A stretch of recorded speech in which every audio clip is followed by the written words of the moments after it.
Assalamualaikum warahmatullahi wabarakatuh. Perkenalkan, saya Masyita Wahid, salah satu dosen di program studi pendidikan biologi Fakultas Keguruan dan Ilmu Pendidikan Universitas Sulawesi Barat. Kali ini saya akan memaparkan salah satu mata kuliah yang saya ampu di program studi pendidikan biologi, yaitu mata kuliah genetika molekuler. Mata kuliah ini sejalan dengan bidang keilmuan saya, yaitu biologi dan bioteknologi umum, terutama disiplin ilmu biologi molekuler. Genetika molekuler merupakan bidang biologi yang berfokus pada kajian struktur dan fungsi gen pada tingkat molekuler. Hal ini mencakup studi tentang DNA, RNA, dan berbagai proses yang mengatur ekspresi gen, replikasi, dan perbaikan DNA, serta teknik-teknik dalam rekayasa genetika. Disiplin ilmu ini berperan mendasar dalam memahami bagaimana informasi genetik disimpan, ditransmisikan, dan diekspresikan dalam organisme hidup, termasuk manusia. Mata kuliah ini merupakan mata kuliah wajib yang berbobot 2 SKS yang dilaksanakan pada semester ganjil, yaitu semester 5. Dalam proses pembelajaran, mata kuliah ini menggunakan sistem hybrid learning, yaitu pembelajaran luring di dalam kelas dan juga e-learning. E-learning yang digunakan adalah e-learning Mensulbar sebagai wadah pemberian bahan ajar serta pemberian dan pengumpulan tugas mahasiswa.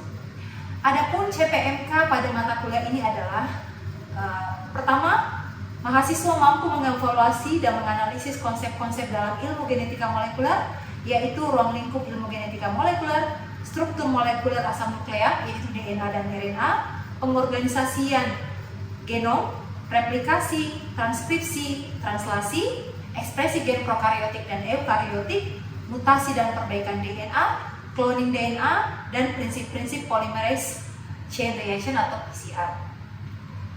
CPMK kedua adalah mahasiswa mampu melakukan analisis kasus dan dapat mengemukakan argumen secara kritis untuk menguraikan masalah dan mencari solusi. CPMK ketiga, mahasiswa memiliki kemampuan mempertentangkan dan menerima pendapat dalam bentuk diskusi maupun presentasi tugas. CPMK keempat adalah mahasiswa dapat menganalisis dan memahami tugas yang bersumber dari karya ilmiah atau artikel jurnal. CPMK yang kelima adalah mahasiswa memiliki kemampuan dalam berinteraksi dengan orang lain dalam dimensi kerja, tim, dan komunikasi lisan. CPMK yang keenam adalah mahasiswa memiliki nilai-nilai dasar meliputi motivasi, integritas, dan disiplin. Keenam CPMK tersebut diturunkan ke dalam 11 sub CPMK dan 11 bahan kajian yang dilaksanakan dalam 14 pertemuan di luar UTS dan UAS. Kajian tersebut yaitu pertama, ruang lingkup genetika molekuler, kemudian kedua, struktur molekuler asam nukleat, yaitu DNA dan RNA, kemudian ketiga, pengorganisasian genom, keempat adalah replikasi DNA, kelima, transkripsi, keenam, translasi, ketujuh, ekspresi gen prokariotik, kedelapan, ekspresi gen eukariotik, 9, mutasi dan perbaikan DNA, ke-10, cloning DNA, dan yang ke-11 adalah polymerase chain reaction atau PCR. Nah, dalam proses pembelajaran saya sebagai dosen pengampu menggunakan model dan bentuk pembelajaran yang bervariasi sehingga siswa bisa lebih aktif dan dapat berinteraksi lebih baik dalam kelas. Di video pembelajaran kali ini saya menggunakan kombinasi ceramah, tanya jawab, serta model small group discussion. Untuk sistem penilaian terdiri dari 4 bagian, yaitu yang pertama adalah tugas dengan persentase 25%, kemudian afektif dan partisipasi dengan persentase 15%, kemudian UTS dengan persentase 30%, dan UAS dengan persentase 30%. Pada kesempatan kali ini, saya akan menampilkan video pembelajaran pada pertemuan kelima, yaitu materi replikasi. Untuk itu, silakan menyimak video berikut ini. Bismillahirrahmanirrahim. Assalamualaikum warahmatullahi wabarakatuh. Waalaikumsalam warahmatullahi wabarakatuh. Selamat pagi semuanya. Pagi, Bu. Baik, salam sejahtera untuk kita semua. Alhamdulillahirrahmanirrahim.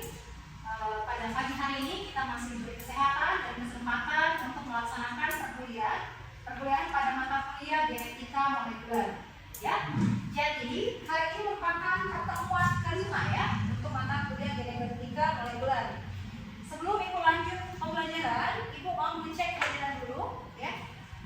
Yang pertama, Yusuf Yulianto, Elma, hadir Bu. Ernawati, hadir Bu. Nurul Aini, hadir Bu. Aslinda, hadir Bu. Arta, hadir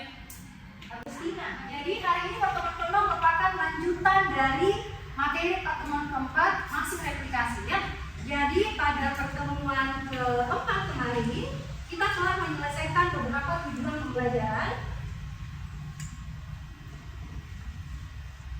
Oke, kita telah menyelesaikan 4 tujuan pembelajaran pada pertemuan keempat. Ada konsep sentral dogma, ada pengertian dan fungsi replikasi, kemudian ada model-model kemungkinan tes replikasi, kemudian ada percobaan Michelson dan Stahl. Nah, pada hari ini pertemuan kelima, kita akan melanjutkan beberapa tujuan pembelajaran, ya, yaitu tahapan-tahapan replikasi, kemudian replikasi pada leading dan lagging strand, kemudian enzim-enzim pada replikasi, kemudian perbedaan replikasi pada eukariotik dan prokariotik, dan yang terakhir adalah mekanisme kerja telomerase pada daerah telomerik. Nah, sebelum kita membahas materi ini, Ibu mau mendengar komentar atau Ibu mau mereview dulu ya materi yang sudah kita bahas di pertemuan sebelumnya. Oke, ada yang mau berkomentar tentang pertemuan sebelumnya? Saya Bu. Oke, kalian bisa berkomentar sesuai tujuan pembelajaran atau apapun yang kalian ingat pada pertemuan sebelumnya ya. Oke, Kamawati silakan. Baik, dari sentral dogma ini menyatakan bahwa dari pola informasi terjadi di sel tubuh kita. Yang pertama itu dari pengkopian DNA yang membuat DNA baru disebut dengan replikasi DNA. Kemudian untuk pengkopian DNA yang membuat RNA baru itu disebut dengan transkripsi. Nah, kemudian dari pengkopian RNA yang membuat protein baru itu disebut dengan translasi. Sekian. Oke, bagus sekali ya, Rahmawati. Tepuk tangan untuk Rahmawati. Oke, jadi betul sekali ya. Jadi pekan lalu kita bahas tentang sentral dogma. Jadi pada dasarnya sentral dogma itu menjelaskan bagaimana aliran materi genetik di dalam sel itu terjadi. Ya, jadi ada dari DNA ke RNA, ya, dari DNA menjadi RNA, kemudian RNA menjadi protein. Nah, jadi ada DNA menjadi RNA itu namanya transkripsi, kemudian RNA menjadi protein namanya translasi. Kemudian ada satu aktivitas DNA lagi, ya, yaitu penduplikasian DNA yang kita sebut dengan replikasi. Jadi itu konsep sentral dogma. Selanjutnya ada yang mau masih berkomentar tentang pertemuan sebelumnya? Saya Bu. Ya, siapa lagi yang lain? Saya Bu. Oke, Glory. Jadi yang saya ingat dari pertemuan sebelumnya itu mengenai replikasi, di mana replikasi itu merupakan sebuah proses yang penting karena setiap kali sebuah sel membelah, maka kedua sel anakan yang baru itu harus mengandung informasi genetik atau DNA yang sama seperti sel induknya. Oke, bagaimana yang lain? Setuju tidak dengan jawabannya Glory? Setuju. Oke, ya, jadi pentingnya replikasi adalah karena setiap anakan ketika sel membelah itu harus sama dengan indukannya. Jadi harus sama kromosomnya, harus sama DNA-nya. Makanya mekanisme replikasi itu penting ya di dalam sel. Kemudian apalagi coba yang kita bahas pekan lalu? Masih ada yang ingat? Kalau tentang mekanisme replikasi, ada yang tahu tidak? Beberapa teori-teori dari replikasi sebelumnya. Ada yang ingat? Apa yang lain coba? Nih, Aslinda ya? Iya Bu. Oke, Aslinda. Jadi adapun model-model kemungkinan replikasi ada 3, di mana yang pertama ada model semi konservatif, yang kedua ada model konservatif, yang ketiga ada model dispensif. Nah, di mana model yang dianggap paling sesuai yaitu model semi konservatif. Sekian Bu. Oke, betul sekali. Beri tepuk tangan untuk ketiga teman itu. Betul sekali ya. Jadi sebelumnya itu ada beberapa yang dicetuskan oleh para ahli, beberapa mekanisme tentang replikasi ya. Ada dispersif, ada konservatif dan semi konservatif. Di mana setelah dilakukan penelitian ya, ternyata yang paling sesuai dengan teori tadi adalah yang semi konservatif ya. Kalian juga kemarin telah belajar tentang percobaan Michelson dan Stahl ya. Jadi percobaan Michelson dan Stahl itu pada dasarnya menjelaskan bahwa replikasi yang terjadi dalam sel itu adalah dalam proses semi konservatif ya. Oke, baik, kita akan melanjutkan materi untuk pertemuan kelima ya, dengan tujuan pembelajaran seperti yang Ibu jelaskan tadi ya. Jadi ada 5 tujuan pembelajaran hari ini. Oke. selanjutnya sebelum kita mulai mau tunjukkan video terlebih dahulu ya. Jadi kalian perhatikan baik-baik videonya. DNA is a molecule made up of two strands, twisted around each other in a double helix shape. Each strand is made up of a sequence of 4 chemical bases, represented by the letters A, C, G, and T. The two strands are complementary. This means that wherever there's a T in one strand, there will be an A in the opposite strand, and wherever there's a C, there will be a G in the other strand. Each strand has a 5' end and a 3' end.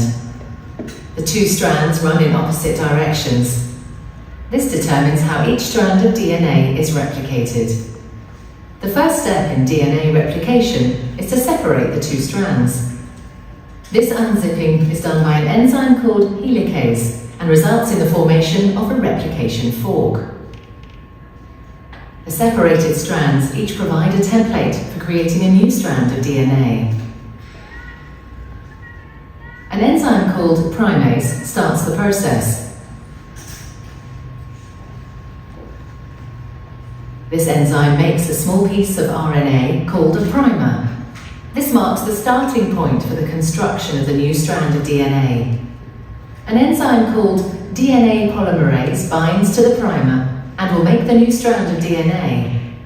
DNA polymerase can only add DNA bases in one direction, from the 5' end to the 3' end.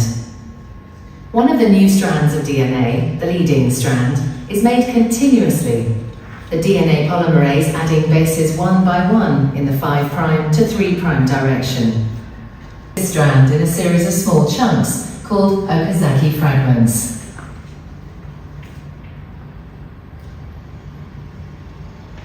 Each fragment is started with an RNA primer.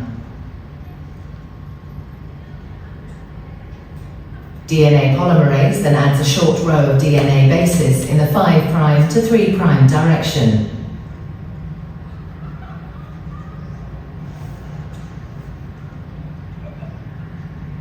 The next primer is then added further down the lagging strand. Another Okazaki fragment is then made, and the process is repeated again. Once the new DNA has been made, the enzyme exonuclease removes all the RNA primers from both strands of DNA. Another DNA polymerase enzyme then fills in the gaps that are left behind with DNA. Finally, the enzyme DNA ligase seals up the fragments of DNA in both strands to form a continuous double strand. DNA replication is described as semi-conservative because each DNA molecule is made up of one old, conserved strand of DNA and one new one. Oke, berdasarkan video tadi, ya, simak semua videonya tadi? Iya. Oke, Ibu mau tanya, ada yang bisa kasih komentar tidak tentang video tadi? Apa yang kalian lihat tadi di video? Apa sih yang terjadi sebenarnya di video tadi? Oke, silakan Nurlaini. Baik, setelah menonton video tadi, saya dapat menangkap bahwa ada beberapa enzim atau protein yang berperan dalam proses replikasi. Terima kasih. Oke. Bagaimana dengan yang lain? Tadi memang pakai enzim tidak dalam proses replikasi? Pakai ya. Oke, betul. Beri tepuk tangan untuk Nurlaini. Betul ya? Oke, masih ada yang mau komentar tentang video? Saya Bu. Oke, siapa namanya? Oke, Karena silakan Karena. Baik, terima kasih Bu. Jadi ada dua mekanisme proses penambahan nukleotida pada OT baru. Ada yang terputus-putus dan ada juga yang terpindah. Oke, ya betul sekali ya. Jadi kalau tadi kita lihat di videonya tidak putus-putus, ada juga yang putus-putus ya. Jadi itu ada namanya. Yang satu namanya yang tidak putus-putus itu adalah namanya leading strand, yang putus-putus namanya sliding strand ya. Jadi nanti akan kita bahas lebih lanjut. Jadi kalau kita merujuk kepada video tadi ya, secara garis besar itu ada 3 tahapan replikasi ya. Ada 3 tahapan. Yang pertama itu adalah inisiasi ya. Ada inisiasi, kemudian kedua adalah elongasi, ketiga adalah terminasi ya. Inisiasi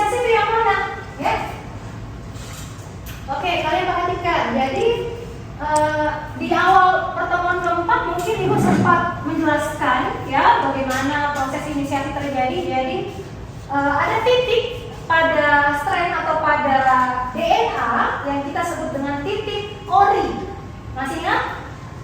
Jadi titik ori ini adalah titik awal mula replikasi.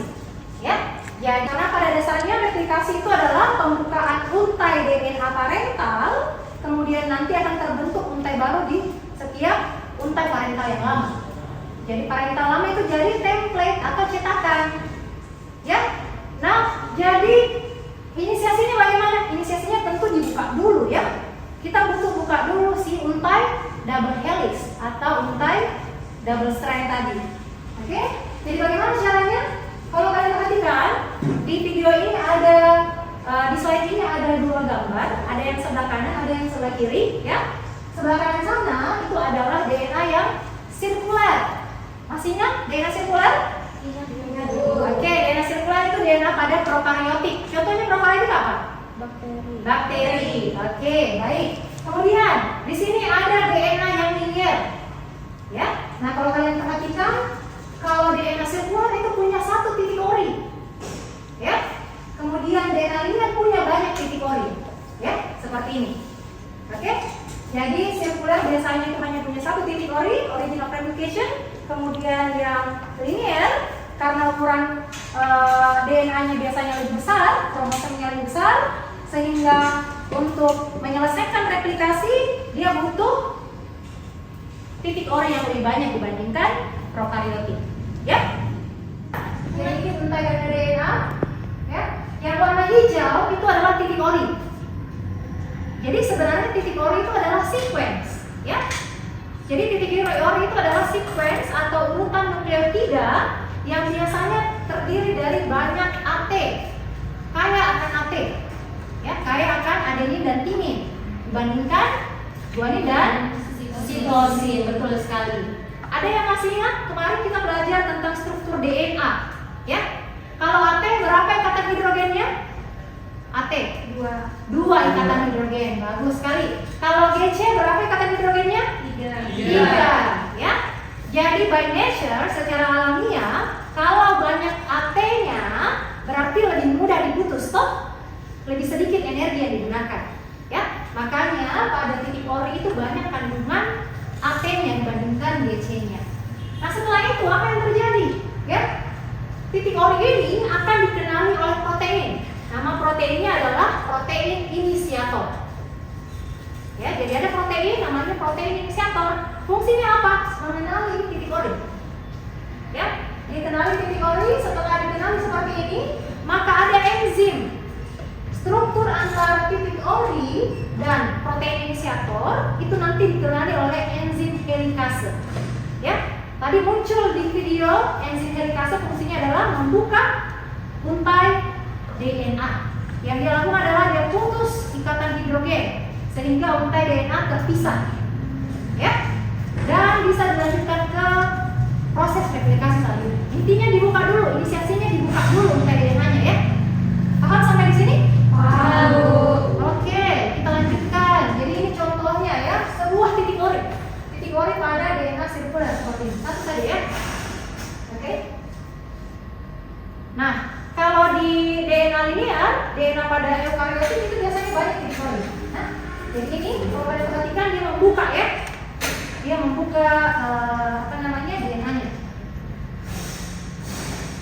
Oke, Ibu mau jelaskan sedikit bahwa struktur yang seperti gelembung ini namanya gelembung replikasi. Ya, ini gelembung kan ya? Mirip toh? Namanya replication bubble atau gelembung replikasi. Oke, jadi sama tadi. Baik yang di titik ini namanya gelembung replikasi.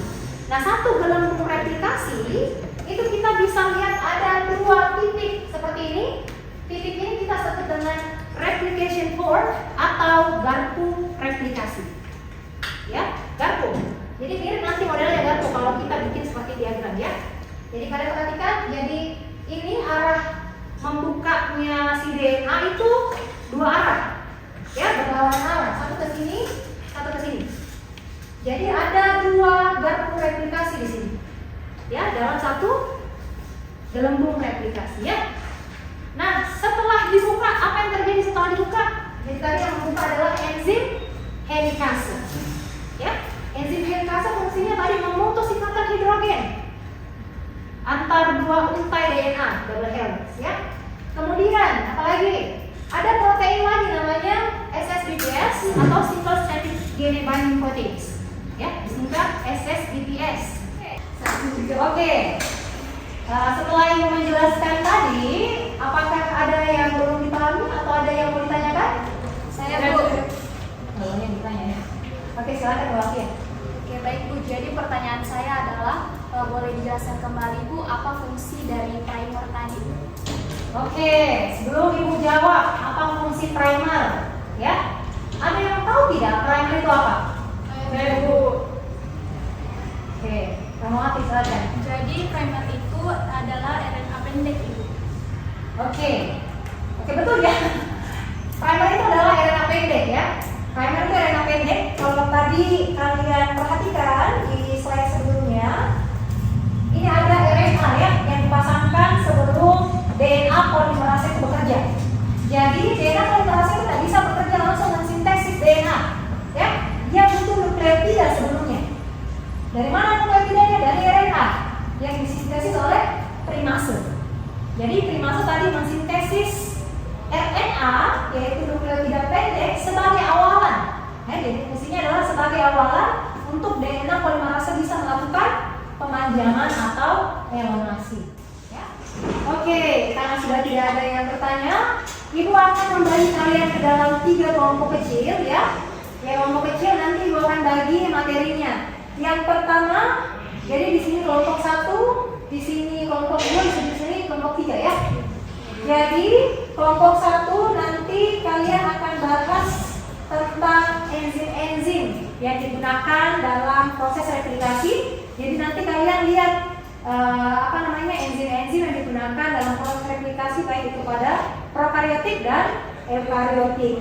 Kemudian kelompok 2 kalian tugasnya merangkum, berdiskusi dan merangkum perbedaan proses replikasi dan prokariotik pada prokariotik dan eukariotik. Jadi kalian lihat apa saja perbedaannya, baik itu dari segi mekanisme, enzim titik olika dan sebagainya ya. Kemudian kelompok 3 kalian membahas tentang mekanisme kerja telomerase. Jadi kalian jelaskan dulu apa itu telomer, kemudian bagaimana fungsi telomerase pada area telomerik ya. Untuk itu kalian silakan bergabung sesuai kelompoknya ya. Oke, silakan bergerak.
Baik, terima kasih Bu atas kesempatan yang diberikan.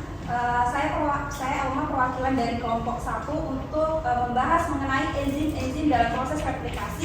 ada prokariot dan juga eukariot. Dan di mana adapun enzim yang didapatkan yaitu helikase. Helikase adalah enzim yang membantu membuka heliks ganda DNA. Dan Ibu, terima kasih, itulah hasil diskusi dari kelompok 1. Oke, beri tepuk tangan untuk kelompok 1. Oke, tadi banyak ya disebutkan. Sekarang kelompok 2. Siapa dari kelompok 2? Oke, silakan. Roy ini ya. Oke, silakan. Baik, terima kasih atas kesempatan yang telah diberikan. Jadi berdasarkan hasil diskusi kami mengenai perbedaan replikasi pada prokaryotik dan juga eukaryotik. Jadi replikasi DNA pada prokaryotik seperti pada bakteri dan eukaryotik seperti manusia memiliki banyak kesamaan dalam prinsip dasarnya, yaitu penggandaan materi genetik. Namun ada beberapa perbedaan penting antara lain proses replikasi pada prokaryotik dan juga eukaryotik. Baik, itulah tadi hasil diskusi dari kelompok kami. Terima kasih. Oke, baik. Terima kasih untuk kelompok 2. Tepuk tangan dulu. Oke, selanjutnya kelompok 3. Siapa perwakilan kelompok 3? Saya, Bu. Oke, silakan. Edna ya.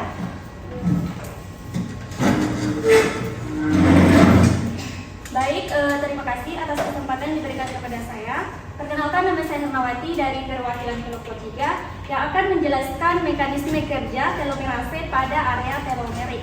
Nah, telomer adalah sequence DNA yang terletak pada ujung kromosom eukaryotik yang berfungsi untuk melindungi dan mempertahankan integritas kromosom selama proses replikasi DNA. Baik, itu saja penjelasan dari kelompok 3. Sekian dan terima kasih. Oke, terima kasih Hermawati dan kelompok 3. Tepuk tangan dulu untuk kelompok 3. Itulah tadi ya akhir dari kegiatan presentasi dari setiap kelompok. Ibu mau merangkum sedikit beberapa tadi yang disampaikan oleh teman-temannya ya. Jadi tadi oleh kelompok 1 dikatakan bahwa ada beberapa enzim ya. Jadi pertama kalian harus mengetahui fungsi-fungsi dari enzim-enzim yang disebutkan oleh teman-temannya ya. Kemudian ada juga, kalian harus tahu juga perbedaannya apa ya. Baik itu dari ukuran genomnya, kemudian titik orinya, kemudian enzimnya ya, hingga proses-prosesnya yang membedakan antara eukaryotik dan prokaryotik. Kemudian yang terakhir tadi tentang telomer ya. Jadi telomer ini hanya ada pada DNA linear ya, yang ada pada sel eukaryotik ya. Jadi ada telomerase ya yang berfungsi dalam menambahkan ujung DNA pada daerah telomerik. Oke, mungkin itu saja untuk materi hari ini. Pertemuan selanjutnya kita akan membahas tentang transkripsi ya, transkripsi atau sintesis RNA ya. Jadi Ibu akan kasih tugas ke kalian ya. Kalian baca materi pekan depan yaitu materi transkripsi. Kemudian Ibu akan kasih tugas untuk membuat sequence RNA. Jadi kalian lihat di atas, di slide di atas itu ada judul penelitian Ibu ya. Judulnya Cadmium Accumulation and Metallothionein Gene Expression in the Liver of Soil Collected from the Mesodistrict Province Thailand. Artikel tersebut ada sequence DNA yang merupakan hasil cloning dari gen metallothionein yang diambil dari hati ikan belut ya. Jadi di situ ada sequence DNA-nya. Ibu minta kalian pelajari materi transkripsi dan melakukan latihan mengubah DNA menjadi sequence RNA ya. Jadi kalian cek artikel yang Ibu lampirkan ya, nanti Ibu kirimkan juga ke grupnya. Kalian ubah jadi dari DNA menjadi RNA ya untuk materi transkripsi. Oke? Kalau begitu, kalau sudah tidak ada pertanyaan lagi, Ibu akhiri pertemuan hari ini. Wabillahi taufiq wal hidayah. Assalamualaikum warahmatullahi wabarakatuh. Waalaikumsalam warahmatullahi wabarakatuh.